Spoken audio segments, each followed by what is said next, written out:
ഇസ്രായേലിലെ കെട്ടിട നിർമ്മാണ മേഖലയിലേക്ക് വൻ ഡിമാൻഡ് ഉള്ളതുകൊണ്ട് തന്നെ ഇന്ത്യയിൽ നിന്ന് ജോലിക്കായി പോകാൻ നിരവധി പേർ ആഗ്രഹിച്ചിരുന്നു.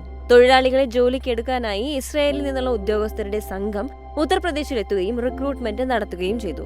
ജോലി ലഭിക്കുന്നവർക്ക് ശമ്പളം 1,49,000 രൂപയാണെന്നും UP സർക്കാർ 15,000 രൂപ ബോണസ് ഫണ്ടായി നൽകുമെന്നും പറയുകയുണ്ടായി. പുറത്താക്കപ്പെട്ട പലസ്തീൻ തൊഴിലാളികളുടെ വിടവ് നികത്താൻ തൊഴിലാളികളെ ആവശ്യമുള്ളതുകൊണ്ട് തന്നെ ഇന്ത്യയിൽ നിന്നുള്ള യൂണിയനുകളുടെ പ്രതിഷേധം വകവയ്ക്കാതെ ഇന്ത്യക്കാർ നാട്ടിലെ തൊഴിലില്ലായ്മയിൽ നിന്ന് രക്ഷപ്പെടാൻ ഇസ്രായേലിലേക്ക് വണ്ടി കയറാൻ ക്യൂ നിൽക്കുകയും ചെയ്തു. ഒക്ടോബർ 7 നടന്ന ആക്രമണം മുതൽ ഇസ്രായേൽ സംഘർഷ ഭൂമിയായി മാറിയിരിക്കുകയാണ്. ദിനംപ്രതി ആക്രമണങ്ങൾ നടക്കുന്നുമുണ്ട്. എങ്കിലും ജീവന ഭീഷണി ഉണ്ടെന്ന് അറിഞ്ഞിട്ടും ഇസ്രായേലിലേക്ക് പോകാൻ ഇന്ത്യക്കാർക്ക് സമ്മതമാണ്. പ്രതിമാസം 1,38,000 രൂപയും താമസ സൗകര്യവും ലഭിക്കുന്ന ജോലികളാണ് ഇസ്രായേലിൽ ലഭിക്കുന്നത്. താൻ ഇന്ത്യയിൽ സമ്പാദിക്കുന്നതുമായി താരതമ്യപ്പെടുത്തുമ്പോൾ തനിക്കും തന്റെ കുടുംബത്തിനും ലഭിക്കുന്ന മികച്ച ജീവിതമാണ് ഇസ്രായേലിലുള്ളത് എന്ന് പറയുകയാണ് ഇസ്രായേലിൽ ജോലി ചെയ്യുന്ന ഹരിയാനയിൽ നിന്നുള്ള കൺസ്ട്രക്ഷൻ തൊഴിലാളി. ഗസയിലെ യുദ്ധം തുടങ്ങുന്നതിന് മുമ്പ് കഴിഞ്ഞ മെയ് മാസത്തിൽ ഇസ്രായേലും ന്യൂഡൽഹിയും തമ്മിൽ ഒരു ഉഭയകക്ഷി തൊഴിൽ കരാർ ഒപ്പുവെച്ചിരുന്നു. എന്നാൽ പിന്നീട് ഇരു രാജ്യങ്ങളും അത് മുൻഗണനയായി മാറ്റുകയും ചെയ്തു.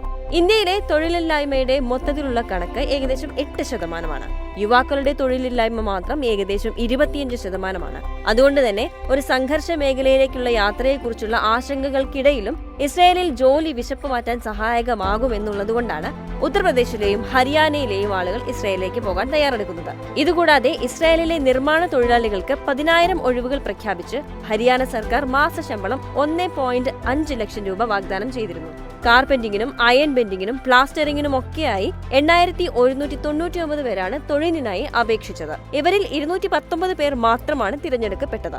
സ്കിൽസിന്റെ അഭാവമാണ് ഇത്രയും കുറവ് സംഖ്യയിൽ റിക്രൂട്ട്മെന്റ് നടത്താൻ കാരണമെന്ന് അധികൃതർ പറയുകയും ചെയ്തു. ഇന്ത്യയിലെ ഉത്തർപ്രദേശ്, ഹരിയാന എന്നിവിടങ്ങളിൽ നിന്നുള്ള ആയിരക്കണക്കിന് നിർമ്മാണ തൊഴിലാളികളെ ഇസ്രായേലിൽ റിക്രൂട്ട് ചെയ്തതിനു ശേഷം മിസോറാം, തെലങ്കാന, രാജസ്ഥാൻ, ബീഹാർ, ഹിമാചൽ പ്രദേശ് എന്നിവയുൾപ്പെടെ 5 സംസ്ഥാനങ്ങൾ കൂടി സമാനമായ റിക്രൂട്ട്മെന്റ് ഡ്രൈവുകൾ നടത്താൻ കേന്ദ്രത്തോട് ഔദ്യോഗികമായി ആവശ്യപ്പെട്ടിരുന്നു.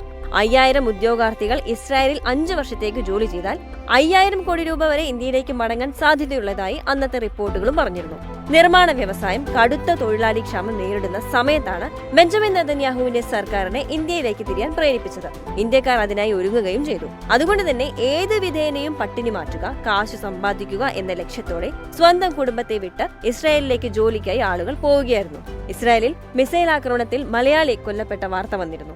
ഇസ്രായേലിൽ ജോലി നേടിപ്പോയ കൊല്ലം സ്വദേശി നിബിൻ മാക്സ്വെൽ ആണ് കൊല്ലപ്പെട്ടത്.